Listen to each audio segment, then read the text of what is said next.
ప్రభునందు నాకు అత్యంత ప్రియమైనటువంటి వారులారా, మన ప్రభువును రక్షకునైనటువంటి యేసుక్రీస్తు వారి యొక్క శుభనామములో మీ అందరికీ నా హృదయపూర్వకమైన శుభములు వందనములు తెలియజేస్తున్నాను. ఉదయకాలం దేవుని వాక్యాన్ని ధ్యానం చేసుకుందాము. ఈరోజు వాక్య ధ్యానము కొరకు మనం తీసుకున్నటువంటి లేఖన భాగం కీర్తన గ్రంథం 122వ కీర్తన 7వ వచనం చదువుకుందాం. నీ ప్రాకారములలో నెమ్మది కలుగును గాక, నీ నగరంలో క్షేమముండును గాక. ఈ వాక్య భాగము భక్తుడైన దావీదు రాసినటువంటి కీర్తన.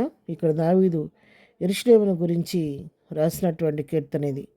ఈ వాక్యం అంతా మనం చదువుకుంటే మరి అక్కడ దేవుడు దావీదు హృదయంలో పెట్టినటువంటి భారం, యెరూషలేమును గురించి, తన మందిరాన్ని గురించి దావీదు హృదయంలో ఉన్నటువంటి మరి హృదయ భారంతో దావీదు పలుకుతున్నటువంటి మాటలు ఇవి. మరి ఇక్కడ యెరూషలేమా, బావుగా కట్టబడిన పట్టణంలో కట్టబడి ఉన్నావని 3వ వచనంలో చెప్తాడు. 6వ వచనం చూస్తే యెరూషలేము యొక్క క్షేమం కొరకు ప్రార్థన చేయుడి, యెరూషలేమా నిన్ను ప్రేమించువారు వర్ధిల్లుదురు అంటాడు. ఇక్కడ యెరూషలేము యొక్క క్షేమం కొరకు మీరందరూ ప్రార్థన చేయండి అని దావీదు ఇక్కడ అడుగుతూ ఉంటాడు. అంతేకాదు యెరూషలేమును ఎవరైతే ప్రేమిస్తారో వాళ్ళు వర్ధిల్లుతారు వారి జీవితం అన్న మాటను కూడా దావీదు ఇక్కడ పలుకుతున్నాడు. అంతేకాదు యెరూషలేము యొక్క ప్రాకారంలో నెమ్మది ఉండాలని, దాని నగరంలో క్షేమం ఉండాలని దావీదు కోరుకుంటున్నాడు. ఆ విధంగా ఆశీర్వదిస్తున్నాడు ఆ పట్టణాన్ని.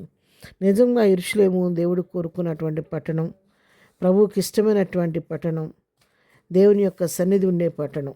యెరూషలేము వెళ్ళి వచ్చిన వారు చాలామంది ఇచ్చిన సాక్ష్యాన్ని విన్నాను నేను. యెరూషలేము వెళ్ళి వచ్చిన వాళ్ళు తప్పకుండా వారి జీవితంలో ఒక మేలును అనుభవిస్తారని, ఒక ప్రత్యేకమైన ఆశీర్వాదాన్ని అనుభవిస్తారని, శాంతిని అనుభవిస్తారని సాక్ష్యం నేను విన్నాను. యెరూషలేములో అటువంటి ఆశీర్వాదకరమైన పరిస్థితిని దేవుడు అక్కడ పెట్టాడు. కాబట్టి దేవుడు తిరిగిన పట్టణం, దేవుడు స్వయంగా తిరిగిన పట్టణం కాబట్టి, ఆయన చనిపోయి తిరిగి లేచిన పట్టణం కాబట్టి ఆ పట్టణానికి ఉన్న ప్రత్యేకత చాలా విలువైనది. ఆ యెరూషలేము నేటికి కూడా ప్రభువు చనిపోయి తిరిగి లేచిన దానికి సాదృశ్యంగా తెరవబడిన సమాధి అక్కడ ఇప్పటికీ ఉంది. ఆ పట్టణాన్ని ప్రభు ప్రత్యేకంగా కోరుకున్న పట్టణం అది. కాబట్టి ఆ పట్టణంలో క్షేమం ఉండాలని ప్రార్థన చేయవలసిన బాధ్యత మన మీద కూడా ఉంది. 46వ కీర్తన 5వ వచనం, దేవుడు ఆ పట్టణంలో ఉన్నాడు, దానికి చలనం లేదు, అరుణోదయమున దేవుడు దానికి సహాయం చేయుచున్నాడని వాక్యం సెలవిస్తుంది. 48వ కీర్తన 3వ వచనంలో కూడా దాని నగరంలో దేవుడు ఆశ్రయంగా ప్రత్యక్షమవుతున్నాడు. నిజంగా ఎంతైనా వాస్తవం అండి. ప్రస్తుతం యుద్ధ పరిస్థితుల్లో నిజంగా దేవుడు మరి వారికి ఉన్నట్టు ఇచ్చిన టెక్నాలజీ, ప్రత్యేకమైన టెక్నాలజీ ఇచ్చి వారికి జ్ఞానం ఇచ్చి కంటికి రెప్పలాగా ఈ యుద్ధ పరిస్థితుల్లో దేవుడు యెరూషలేమును కాపాడుతూ వస్తున్నాడు. అక్కడున్న ప్రజల్ని ఎంతగానో కాపాడుతున్నట్టు పరిస్థితి మనం చూస్తున్నాం.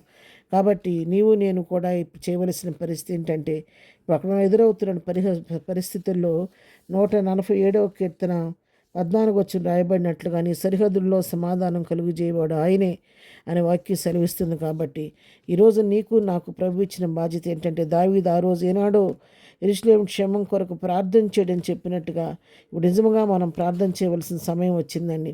ఒకవేళ ఎంతవరకు అలవాటు లేకపోతే ఇప్పుడు ప్రత్యేకంగా ప్రధ్యానము ప్రార్థన యెరూషలేము కొరకు ప్రార్థన చేయటం అలవాటు చేసుకోండి. మరి కొన్ని రిఫరెన్స్లు ఎన్నో ఉన్నాయి యెరూషలేమును గురించి, ప్రస్తుత పరిస్థితుల గురించి, రాబోయే దినాల్లో జరగబోయే విషయాలు కూడా ప్రవచన రీతిగా రాయబడి ఉన్నాయి. కానీ ఇప్పుడు అది సమయం కాదు కాబట్టి నేను చెప్పటం లేదు. దయచేసి అందరూ యెరూషలేము కొరకు ప్రార్థన చేయండి.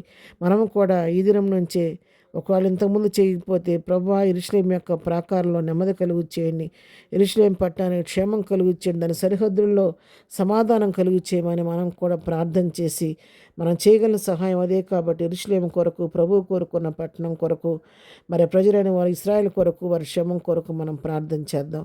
ప్రార్థన. ప్రేమగలిగిన తండ్రి, పరిశుద్ధుడైన మా ప్రియ ప్రభువా, నీ పరిశుద్ధ పాదములకు వందనాలు. ప్రభువా, ఈ ఉదయకాల సమయంలో మరి వాక్యం బిడ్డలందరినీ పేరు పేరుని దీవించి ఆశీర్వదించండి. వారి అవసరాలకు దిక్కుల ఇబ్బంది మీ నామములో తీర్చండి. ప్రభా, ఈ దినం యెరూషలేము గురించి మేము ఉన్నాం. ప్రభా, భక్తుడైన దావీదు చెప్పినట్టుగా నీ ప్రాకారంలో నెమ్మది ఉండును గాకని, నీ సరిహద్దుల్లో క్షేమం ఉండాలని దావీదు కోరుకున్న రీతిగా యెరూషలేము క్షేమం కొరకు ప్రార్థించమని చెప్పిన రీతిగా ప్రభు మేము ప్రార్థిస్తున్నాం. యెరూషలేములో నీ క్షేమాన్ని విస్తరింపచేయండి ఆయన. అక్కడి సరిహద్దుల్లో సమాధానం కలుగు చెందిన ప్రాకారాలు నెమ్మది కలుగు చేయండి. అక్కడ నీ బిడ్డలకి నీ క్షేమం కలుగు చేసి నీ కృపలో భద్రపరచండి. ఏదైనా వాక్యం బిడ్డలందరూ అవసరం అక్కర్లు తీర్చండి. ఎగ్జామ్స్ రాస్తున్న బిడ్డలకు ప్రత్యేక జ్ఞానం దయచేయండి. బర్త్డే వివాహ దినం జరుపుకున్న బిడ్డల జీవితాల్లో మీరు ఆశీర్వాదం దీవెన దయచేయండి. రోగులు ముట్టి స్వస్థపరచండి. దుఃఖంలో ఉన్న వారిని ఓదార్చండి. ప్రతి వారి సమస్యలు అక్కర్లు ఇరుకులు ఇబ్బందులు మీ నామంలో తీర్చమని యేసునామంలో ప్రార్థించడి పొందుకొని ఉన్నాము తండ్రి. ఆమెన్. ప్రభు కృప సదాకాలము మనందరికీ తోడై ఉండి నడిపించును గాక. ఆమెన్.